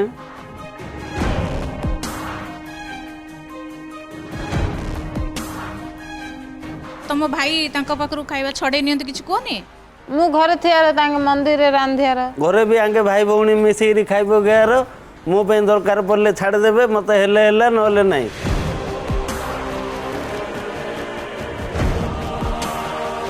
ଏତିକି ଭାତ ଥୁଆ ହେଇଥିଲେ ମୁଁ ରାଗରେ ଗୋଟେ ଦିନ ଖାଇବିନି ବଜାରକୁ ଯାଇ ଜଳଖିଆ କରି ମାନେ କିସ ମୋର ଭ୍ୟାଲୁ ରଖିଛନ୍ତି କି ଆଜ୍ଞା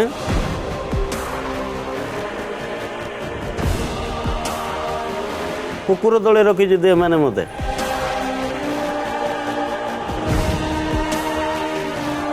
ମୁଁ ଯଦି ତମ ଘରେ ଜୋଇଁ ପୁଅଟି ବଇଛି ତମ ଖଲି ଛଡ଼େଇ ନେଉଛ ହେଲେ ମତେ କିସ ଜୋଇଁ ପୁଅ ବୋଲି ଭାବିଲ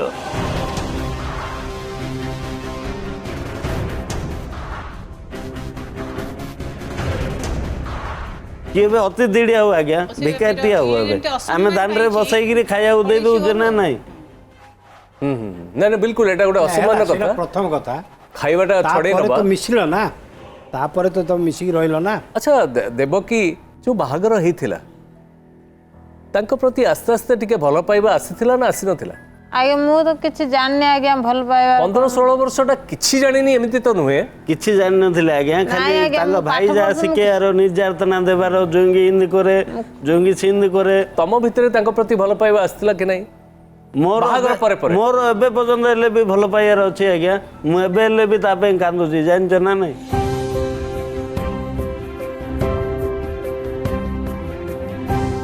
ମୁଁ ମନର 5 ଲୋକ ଆପଣ ବାପା ସମାନ ବଇଛନ୍ତି ମୁଁ କେବେ କାହାକୁ ମଣିଷ ହିସାବରେ କେବେ କାହାକୁ ଖରାପ ଦେଖିନି ତେବେ ମୁଁ ଦେବକୁ ଜାଣିବା ପାଇଁ ଚାହୁଁଥିଲି ଏଇ ଯୋଉ କଥାଟି କହୁଛନ୍ତି ଯେ ଖାଇବାକୁ ବେଳେ ବେଳେ ଦିଅନି ତମେ ଭାଇ ମାନେ ଭଉଣୀ ମିଶିକି ଖାଇଦିଅ ତାଙ୍କୁ ଖାଇବାକୁ ମିଳେନି ବେଳେ ବେଳେ ଏମିତି କଥା କଣ ପାଇଁ ନାଇଁ ନାଇଁ ଦେବକୀ ଶୁଣ ତମେ ସେତେବେଳେ ଛୋଟ ଥିଲ ଜାଣି ପାରୁନଥିଲ ଠିକ ଖାଇ ଦେଇ ରସ ଫିଙ୍ଗି ଦେବେ ଚଢୁଆ ଫିଙ୍ଗି ଦେବେ ସେ ଯା ମୁଁ ଧୋଇବି ଆଜ୍ଞା କେବେ ଗୋଟେ ଦିନ ଏବେ ନାହିଁ ତମକୁ କେତେ ବୟସ ହେଲାଣି ଏବେ 27 ହେଲା ନାଇଁ ଏବେ ବୁଝିପାରୁଛ ଏବେ ବୁଝିଲଣି କଣ କଣ ଭୁଲ ହେଇଛି ମାନେ ତମର କଣ ଭୁଲ ତାଙ୍କର କଣ ଜାଣି ପାରିଲଣି ଦିଟା ଝିଅ ହେଲେଣି ତମେ ବି ଗୋଟେ ଝିଅ ତେଣୁ ଦିଟା ଝିଅଙ୍କ ଭବିଷ୍ୟତ ବି ଜାଣି ପାରିଲଣି ମତେ ଯୋଉ ହିସାବରେ କଣ୍ଡିସନ କରି ନେଇଥିଲେ ସେଇ ହିସାବରେ ରଖିଲେନି ଆଜ୍ଞା ଟିକେ ହେଲେ ବି नहीं तांकू तांकर जो घर जुइया करिवार जो कंडीशन थिला तांकू जहा जहा घर दे देबी मंदिर दे देबी ये दे देबी से दे तमे भी कहछ तुमको भी से दउनांती ता पर भी तांको सहित संपर्क दउनांती एबे घर माई माई रखिचन तांगे हमर महंत भाईना तांकर घर द्वार टेकीरी तांकर झियण बागर करैले ମତେ କିଛି ବି ପଦା ନ ପଡ଼ିକି ତାଙ୍କର ସବୁ ଭିତରେ ତାପରେ ଭିତରେ ବି ଏବେ ବି ତମର ଚାଲିଛି। ତାଙ୍କ ଆମ ସହିତ ଦାଦା ସମ୍ପର୍କ ଶ୍ୱଶୁରଙ୍କର କାହିଁକି ରହିଛି? ତାଙ୍କର ମହନ୍ତ ଭାଇ କହୁଥିଲେ ତୁ ଯାଉନୁ ତାଙ୍କ ଭାଇ ଘରକୁ ଆଉ ତାଙ୍କ କଥା ହଉନାହାନ୍ତି କେମିତି ଯିବି ଆମ ଘରକୁ ଆସିବନି ସିଏ ବାହାରେ ବୁଲିବ ବାହାର ଲୋକଙ୍କ ଘରକୁ ଯିବ ଆଉ ସେଠି ବାହାରେ ନାହିଁ ତାଙ୍କେ ଦି ଦାଦାର ପଡୁନି ଯେ ସେ ଦାଦାର ଗଲେ ମତେ ସେ ତାଙ୍କ ଘରକୁ କାଣି ଦଉଛି ବୋଲି କହିବେ ଦିଟା ଘର ମୋର ଦାଦା ଶ୍ୱଶୁର ଘର ଅଛନ୍ତି କିଏ ଗୋଟେ ଦିନ ହେଲେ ବି ଜଇଁ ପିଲା ଆସ ନେଇ ଘରକୁ ଆଜି ପର୍ଯ୍ୟନ୍ତ ଡାକି ନାହାନ୍ତି। ତାଙ୍କ ମନରେ କ୍ଷୋଭ ଯୋଉ ଅଛି ଯେ ଜୋଇଁ ହିସାବରେ ତାଙ୍କୁ ଯୋଉ ସମ୍ମାନ ଦେବା କଥା ସେ ଦେଇନାହାନ୍ତି ସେଇଟା କ'ଣ ତମକୁ ଏବେ ଏବେ ଲାଗୁଛି ନାଇଁ ସେଇଟା ଭୁଲ ହଉଥିଲା ବୋଲି? ଠିକ ନଥିଲା ଭୁଲ ଥିଲା। ଏବେ ତମକୁ ଯୋଉ କଥାଟି ମ୍ୟାଡ଼ାମ କହିଲେ ସାର୍ ବି କହିଲେ ଯେତେବେଳେ ଜଣେ ତମର ଜାଣିପାରିଲ ସିଏ ତମକୁ ସବୁଥିରୁ ବଞ୍ଚିତ କରୁଛନ୍ତି ସେତେବେଳେ ତମେ ସ୍ୱାମୀ ସ୍ତ୍ରୀ ସିନା ମିଶିଲେ ତାଙ୍କ ସହିତ ଫାଇଟ୍ କରିବ କେମିତି ନିଜ ହକଟାକୁ ଆଣିବ ଏବେ ଜଷ୍ଟ ଆଉ ତମେ ଅଲଗା ଅଲଗା ରହିଲେ କେମିତି 10 ଦିନ ତଳେ ଯାଇଥିଲି ସାର୍ ଭାବେନପୁର ମୁଁ ନିଜେ ଯାଇଥିଲି 10 ଦିନ ତଳେ ଯାଇକି ଆଇଲି ମହନ୍ତ ଦୌଡ଼ିଲେ ମିଶିଲେ ମଠରେ ଥିଲେ ମୁଁ ମଠ ଭିତରକୁ ଯିବାରୁ ଏମିତି ଦାଣ୍ଡ ଗ୍ରିଲ୍ଟା ଫାଷ୍ଟ ଗ୍ରିଲ୍ଟା ବନ୍ଦ କରିଦେଲେ ମନ୍ଦିର ଭିତରକୁ ଯିବାକୁ ତମର ଅଧିକାର କିଛି ଅଛି ବୋଇଲେ ମୋତେ ମନ୍ଦିର ଭିତରୁ ସର୍ବସାଧାରଣ ଯାଇପାରିବେ ଶତ୍ରୁ ଯାଇପାରିବ ମିତ୍ର ଯାଇପାରିବେ ସମସ୍ତେ ଯାଇପାରିବେ ସେଇଟାକୁ ତମେ ବନ୍ଦ କରିବାକୁ ଅଧିକାର ନାହିଁ ହେଲେ ବି ମୁଁ କିଛି ନ କହିକିରି ବାଉଡ଼ିକି ପଳେଇ ଆଇଲି। ଛୋଟ ବୟସର ଛୁଆଟେ ଝିଅଟେ ଇଏ ତ ଜାଣିନି ମାନେ ଜାଣିନି ବୋଲି ଏଇ ଯେଉଁ ସମ୍ପତ୍ତି ପାଇଁ ବାହାର ଲୋକ ଏଠି ଗଣ୍ଡଗୋଳିଆ ଆର ମାଇଣ୍ଡଟାକୁ ଟ୍ରାପ୍ କରିକି ହଇରାଣ କରୁଛନ୍ତି ଏଇଟା ହେଇଛି କଥା ମାନେ ସେଇ ଯେଉଁ ଭାଇ ବି ହୁଅନ୍ତୁ ତମର ଯିଏ ବି ହୁଅନ୍ତୁ ଦାଦା ବି ହୁଅନ୍ତୁ ଯିଏ ହୁଅନ୍ତୁ ସେମାନେ ତମକୁ ବୁଝେଇବା କଥା ନା ଆହୁରି ତମକୁ ଇଏ କରିବା କଥା ଯେ ସ୍ୱାମୀଠୁ ଅଲଗା ରୁହ ବୋଲି ଭୁଲ କାମ କରୁଛ ନା ନାଇଁ ତମେ ତ ଏବେ ସ୍ୱାମୀଠୁ ଅଲଗା ରହିଲେ ତାଙ୍କୁ ପ୍ରଫିଟ୍ ହେବ ବୁଝିପାରିଲ ଏବେ ତମେ ସ୍ୱାମୀଠୁ ଅଲଗା ରହିଲେ ହିଁ ତାଙ୍କର ଫାଇଦା କାରଣ ତମେ ଦି ଜଣ ଯଦି ମିଶିଯିବ ବର୍ତ୍ତମାନ ତମେ ଲିଗାଲ ହାୟାର ପାଇଁ କି ବହୁତ ସାର୍ ବତେଇବେ ବହୁତ ପ୍ରକାର ନିୟମ ଅଛି ତମେ ନିୟମରେ ଯାଉନ ତମେ ଏପର୍ଯ୍ୟନ୍ତ ଯୋଉଟା ତମର କାର୍ଯ୍ୟ ଯାହା କରିବା କଥା ତମର ଯୋଉ ପ୍ରୋସେସରେ ଯିବା କଥା ସମ୍ପତ୍ତି ପାଇଁ କି ତମେ ଏପର୍ଯ୍ୟନ୍ତ ଯାଇନ କାରଣ ଦି ଜଣ ଯାକ ସାଙ୍ଗ ହେଲେ ସିନା କରିବ ବୁଝିପାରିଲ ତମେ ସାର୍ ବତେଇ ଦେବେ ତମେ ଦି ଜଣ ଯାକ ସାଙ୍ଗ ହେଇ ମିଶିକି ରହିକି ସେଇ ଯୋଉ ତମ ବାପାଙ୍କର ପ୍ରପର୍ଟିଟା ତମେ କେମିତି ପାଇବ ସେଇଟା କର ଲଢ କଥା ହଉଛି ଦିଟା ଝିଅ ଅଛନ୍ତି କେବେ ଦିଟା ଝିଅଙ୍କୁ ଦେଖିବା ପାଇଁ ଯାଉଛ ଗୋପାଳ ତାଙ୍କ ପାଖକୁ ଯାଉଛ? ନାଇଁ ମୁଁ ଟିକେ ସାର୍ ମୁଁ ଟିକେ ପଚାରିବି ସାର୍ ସାର୍ ଦେଖ ତମର ଗୋଟେ କଥା ତମର ସେ ମହନ୍ତ ଭାଇ ସେ ମହନ୍ତ ମନ୍ଦିରରେ ତ ଆକୁ କାମ ଦେଲେ ସେବା କଲେ କିଛି ପାଇବ ଟଙ୍କା ଆଉ ଖାଇବାଟା ପାଇବ ଏ କଥା ବି କଲେ ସେଟା ସେ ବାପା ଲେଖିଛନ୍ତି ବାପା କରିଥିବାଟା ଥିଲା ନା ସେ କିନ୍ତୁ ସିଏ କରେଇ ଦଉନାହାନ୍ତି କିନ୍ତୁ ଇଏ ଆଉ ଯାଇନି ନା ସନ୍ଦେହ ତମର ଯୋଉ ସନ୍ଦେହ ଆର ଆଉ ମହନ୍ତର ମିଶିଛନ୍ତି କିଛି ଏ ସନ୍ଦେହଟା ତ ତମର ରହିବା କଥା ନାହିଁ କାହିଁକିନା ଇଏ ମନ୍ଦିରକୁ ଆକୁ ପୁରେଇ ଦେଉନାହିଁ ସେ ଯଦି ବି ଇଏ ସବୁଦିନ ମନ୍ଦିରକୁ ଯାଇପାରିଥାନ୍ତା ସେବା କରିବା ଇଏରେ ସେବା କରିବା ପାଇଁ ମନ୍ଦିରକୁ ଯାଇଥାନ୍ତା ସବୁଦିନ ଯାଇପାରିଥାନ୍ତା ସେ ମନ୍ଦିର ଭିତରେ ପୁରେଇ ଦେଉନାହିଁ ତେଣୁ ତାର ଉଦ୍ଦେଶ୍ୟ ଅଛି ଆର ବାପର ସମ୍ପତ୍ତି ନେଇକି ଚାଲିଯିବା ବାସ୍ ଆଉ କିଛି ନାହିଁ ଏ ଦୁଇଟା ତମେ ଦୁହେଁ ବୁଝିବା କଥା ତମେ ବୁଝିଲେ ଖାଲି ହେବନି ତମେ ତମ ସ୍ତ୍ରୀକୁ ପାଖରେ ରଖିବା କଥା ସେ ପାଖରେ ନ ରଖି ଦୂରେଇ ଦେଲ ସ୍ତ୍ରୀକୁ ଯଦି ପାଖରେ ରଖିଥାନ୍ତ ତାର ଆଜ୍ଞା ମୁଁ ତ ହାତ ଧରି ସିଏ ନିଜ ଆଡୁ ପଳେଇଛନ୍ତି ମୁଁ ହାତ ଧରି ଭାଇର କଥା ଶୁଣି ଭଉଣୀ ଯାଇଛି ଆରେ ତ ଭାଇ ଯାଇଛି ମାନେ କ'ଣ ମ ତମେ ତ ତାର କିଛି କଥା ବୁଝିଲନି ମାନେ ତାକୁ ତ ଖାଇବାକୁ ଦେଲନି ତାକୁ ଇଏ ଦେଲନି ଖାଇବାକୁ କିଏ ନ ଦଉଛି ଖାଇବାକୁ କିଏ ନ ଦଉଛି ତମେ କିଛି ରୋଜଗାର କଲନି ସେ ରୋଜଗାର ରହିଲା ରୋଜଗାର ଯୋଉ ଟାଇମରେ ଆଜି 5 ମିଳିଲେ 5 ଧରି ଚଳିଆ କାଲି 25 ଟଙ୍କା ମିଳିଲେ 25 ଟଙ୍କା ଧରି ଚଳିଆ ଆଉ ରୋଜଗାର ରହିଲା ଆଉ କୁଆଡୁ ଆଣିବେ ଆଜ୍ଞା ମୁଁ ଯାଇ କଥାବାର୍ତ୍ତା ହେଇଥିଲି ସବ୍ କଲେକ୍ଟର ଅଫିସ ଆଣିଲେ ଗଭର୍ଣ୍ଣମେଣ୍ଟ ସହାୟତାରୁ ଏବେ ଯେଉଁ 2,50,000 3,00,000 ମିଳୁନି କି ହେଲେ ସେ ଉପରେ ଦେଲେ ତାଙ୍କର ଗୋଟେ କିଛି ଗୋଟେ ସମସ୍ୟା ହେବ ତାପରେ ହାତରେ ଜାଗା ତୁମର ଯେଉଁ ଘର ସେଇଟା କେମିତି ତୁମ ଦୁଇଟାକୁ ମିଶାଇବି ଆଉ ତୁମର ଗୋଟେ 15 ଦିନ 20 ଦିନ ଏନୁକାରୀ ଚେକିଂ ହେଲା ପରେ ଫର୍ମ ଫିଲ୍ଅପ୍ ହେଲେ ମିଳୁଛି କୋର୍ଟ ରେଷ୍ଟ ମ୍ୟାରେଜଟା କରିଦେବି ଆଉ କରିଦେଇ ସାରିଲା ପରେ ଟଙ୍କାଟା ମିଳିବ ତମର ଜଏଣ୍ଟରେ 3 ବର୍ଷ ରହୁଛି ବାହାଘର ହେଇଛି ନା ବୈଦିକ ରୀତିରେ କିନ୍ତୁ ସେ ବ୍ରାହ୍ମଣ ପୁଅଟାକୁ ତାଙ୍କର ବାପା କଥାବାର୍ତ୍ତା ହେଇକିରି ସେ ପୁଅକୁ ଘର ଜୁଆଁ କରିକି ତାକୁ ବାହା କରିଛନ୍ତି ଅସଲ କଥାଟା ଏଇଠି ବୁଝିଲେ କି ହେଲେ ଷଡ଼ଯନ୍ତ୍ର ଯେତେବେଳେ ହେଲା ଇଏ ଚାଲାଇ ପିଲାଟା ଇଏ ମାନେ ସେତେବେଳକୁ ଛୋଟ ବୟସ ଥିଲା ସେଥିପାଇଁ ମହନ୍ତ ଆଉ ତାଙ୍କେ ମାନେ ସେତେବେଳକୁ ଥିଲା ଟାଇମ୍ରେ ସିଏ ହେଲେ ମଧ୍ୟ ଟୋକା ଟାଇମ୍ ବସି ସେ ବ୍ୟବସ୍ଥା ଉପରେ ମାନେ ମୁଁ ହେଲେ ମଧ୍ୟ ଏବେ କହିକିରି ଆଣିଛି କିନ୍ତୁ ଯୋଉଟା ହେଲେ ଗୋଟେ ବ୍ୟବସ୍ଥା ମୁଁ ଭଲ କରିଛି ଖରାପ କରିଛି ସେମାନଙ୍କୁ ଟିକେ କୁହନ୍ତୁ ସାର୍ ଆମ ସହିତ ଯେଉଁ ଅଛନ୍ତି ମ୍ୟାଡ଼ାମ୍ ସିଏ ଝିଅ ଜଣେ ସିଏ କହିବେ ଯେ କ'ଣ ଇଏ ଯେଉଁ ଘଟଣାଟି ବିଷୟରେ କିଛି ଜଣା ଅଛି ତା ଭିତରେ कौन कौन बुझा पड़ुची कौन कले भल हो बोली भावछ आंकर सब फोन रे कथा हेबा तापरे काकू कथा होची का कथा होची सेटा किछि न जानि कि गुटे जन को शक करबा भी भल न ना से शक करचंती बाड़िया पिटा भी करचंती जौदुक निर्यातना दउचंती से कोठु आनिबे झियो ता से मु चाहूची कि ए सब राग अभिमान तुटे दे कि दी जन मिसी जांतो एते कि हम समस्त चाहूछु जहा सब जानचंती प्रमिला मा जानचंती যৌতুক কথাটা কোন গোটে তু তো ঘর জুইয়া ହେଇକି গল सी কোট জানিছ বাপা মা নাহাନ୍ତି କେହି ନାହାନ୍ତି যৌতুক କୋଉଠୁ ଆଣିକି ଦେବେ କାହିଁକି ବାଡା ପିଟା କରୁଛ ଯୌତୁକ ଉପରେ ମୋର କିଛି ଇଏ ନାହିଁ ଆଚ୍ଛା ବାଡା ପିଟା କାହିଁ କର ତାରେ ଘର ସମ୍ପତ୍ତି ଉପରେ ତୋର ଅଛି ଆଣୁ ବୋଲି ନାଇଁ ନାଇଁ ନାଇଁ ସବୁ ଠିକ ଅଛି ଘର ସମ୍ପତ୍ତି ତମର ଯାହା ତାଙ୍କର ଆଉ ତ କେହି ନାହାନ୍ତି ହଁ ତମର ଯୋଉଟା ସେଇଟା ତାଙ୍କର ସିଏ ବି ସେଇଟା ବୁଝିଯିବା ଉଚିତ ହଁ କି ନାହିଁ ହଁ ଆଜ୍ଞା ତୃତୀୟ ଲୋକ ମଝିରେ ପଶି ଯାଉଛନ୍ତି ପରା ତୃତୀୟ ଲୋକ କେହି ପଶିବେନି ଏବେ ଦି ଜଣ ହିଁ ବସିବେ ସେଠି ଏଠି ଆସ ଆସ ଗୋପାଳ ଆସ ଏଠି ଆଉ ତୃତୀୟ ଲୋକ କେହି ନାହାନ୍ତି ଝିଅ ପଳେଇ ଆସିଲେ ଏପଟକୁ ତମେ ତୃତୀୟ ପକ୍ଷକୁ ପଶିବା ପାଇଁ ଚାନ୍ସ ସୁଯୋଗ ଦେଇଛ ଦେବକୀ ଗୋପାଳ ପାଖରେ ବସିଲେ ଏଠି ଆଉ ତୃତୀୟ ଲୋକ ଯେମିତି ଆ ପରଠୁ ଆଉ କେହି ଆସିବେନି ସେ ବ୍ୟବସ୍ଥା ଆମେ କରିବା ପୁରା ପାଖରେ ବସ ମୁଁ ଯାହା ପାଖକୁ ବସ ବୁଝି ବୋଲି ମତେ କହିଛି ସବୁ ସାହାଯ୍ୟ କରି ବୋଲି କହିଛି ଏ ଦି ଜଣ ବାହାର ଲୋକଙ୍କର କାଠ ପୁତୁଳି ହେଇଛନ୍ତି ତମେ ଜାଣିପାରୁନ ସିଏ ଝିଅଟା ଛୋଟ ଝିଅଟା ସେ ବୁଝିପାରୁନି ତାର ଘର ଲୋକ ବୋଲି ଭାବି ତାର ଯୋଉ ଇମୋସନଟା ଅଛି ସେମାନେ ତାକୁ କାଠ ପୁତୁଳି କରି ନଚଉଛନ୍ତି ଘର ଲୋକ ବୋଇଲେ ଘର ଲୋକ ଅଣ୍ଟି ଚୁରି ଏକା ତଣ୍ଟି କାଟେ ଆଉ କେହି ନାହାନ୍ତି ସେଇ ଜଣିଏ ଲୋକ ତ ପାଖରେ ଅଣ୍ଟି ଚୁରି ତଣ୍ଟି କାଟେ ଭାଇ ତ ସେ କଥା ଗୋପାଳ ପଡିଛି ଆଉ ତାକୁ କଣ ବୁଝେଇବାକୁ ଚେଷ୍ଟା କରୁଛି ସେ ବୁଝୁନି ଏବେ ବୁଝିଗଲା କି ନାହିଁ ଏବେ ଦେବକୀ ବୁଝିଲୁ ନା ନାଇଁ କଣ ଅସୁବିଧା କଣ ଏବେ କଣ ଯୋଉଟା- ଅସୁବିଧା ବୁଝିଗଲା ପ୍ରଥମ କଥା ହଉଛି ଗୋପାଳ ଯେ ଯାହା ଆମେ ଆମେ ଯାହା ଅନୁଭବ କରୁଛୁ ତମ ସହିତ ନିଶ୍ଚୟ କିଛି ଭୁଲ ଭାଲ କଥା ହେଇଛି ପ୍ରଥମେ ବ୍ୟବହାରରେ ହଉ ବା ଇଏରେ ହଉ ସେଟା ତ ଭୁଲ କଥାଟେ ସିଏ ଯୋଉ ସନ୍ଦେହ ବି ୟାକୁ କରିଛି ବି ସେଇ ଯୋଉ ଆଙ୍କରି ଘର ଲୋକଙ୍କ କଥାରେ ହଁ ସେ ଯୋଉ ଏମାନେ ବି ସନ୍ଦେହଟା ତାଙ୍କ ମୁଣ୍ଡ ଏଇ ଖରାପ ସନ୍ଦେହଟା ଘର ଲୋକ ଝିଅଟିର ଗୋଟେ କିଛି କାହା ଭୁଲ ସହିତ ନାହିଁ। ସମ୍ପର୍କ ପାଇଁ ସନ୍ଦେହ ନୁହେଁ ଏଇ କଥାଟା ହଉଛି ଯେ ସେ ମହନ୍ତ ଭାଇ ସହିତ କାହିଁକି ତମେ ଏତେ କଥା ହଉଛ ଯିଏ ତମର ସମ୍ପତ୍ତି ହଡପ କରି ନେବା ପାଇଁ ବସିଛି ଏବେ ଗୋପାଳ କଣ ଚାହୁଁଛୁ ରେ ଏବେ ଆମେ ଦି ଲୋକ ସେ ଘର ଭିତରେ ରହୁ ସେ ଘର ଉପରେ ସେ ହାଇମ ନ ଦେଖିବାର ଅଛି ମନ୍ଦିର ଶ୍ୱଶୁର ତତେ ଦେଇଛନ୍ତି ମନ୍ଦିରରେ ତୁ ଚଳେ ବାସ୍। ଆମକୁ ଘର ଖଣ୍ଡେ ଦେଇଛନ୍ତି ଆମର ଆମେ ସେ ଦୁଃଖ ହଉ ଲୁଣ ହଉ ମରିଚ ହଉ ଯାହା ସେଇଟା ହେଲେ ବଢିଆ କଥା ଆମେ ସେ ଲେଖା ବଢିଆ ବଢିଆ କଥା ଏଇ କଥା ସେଇଟା ମ୍ୟାଡାମ କେମିତି ଆମ ପାଇଁ ନାଇଁ, ଘରଟା ଦେଖ, କେମିତି ଦେଖ, କରିଦିଅନ୍ତୁ ଇଏ ନା ନାଇଁ ଯୋଉ ଘରଟା ଅଛି ସେଟା କଣ ଅସୁବିଧା ହେଇଛି ଦେବକୀ ଦେଖ ତମ ସ୍ୱାମୀର ଗୋଟେ ସନ୍ଦେହ ସେ ଅମୂଳକ ସନ୍ଦେହ ବି ହଉ କିଛି ନଥାଉ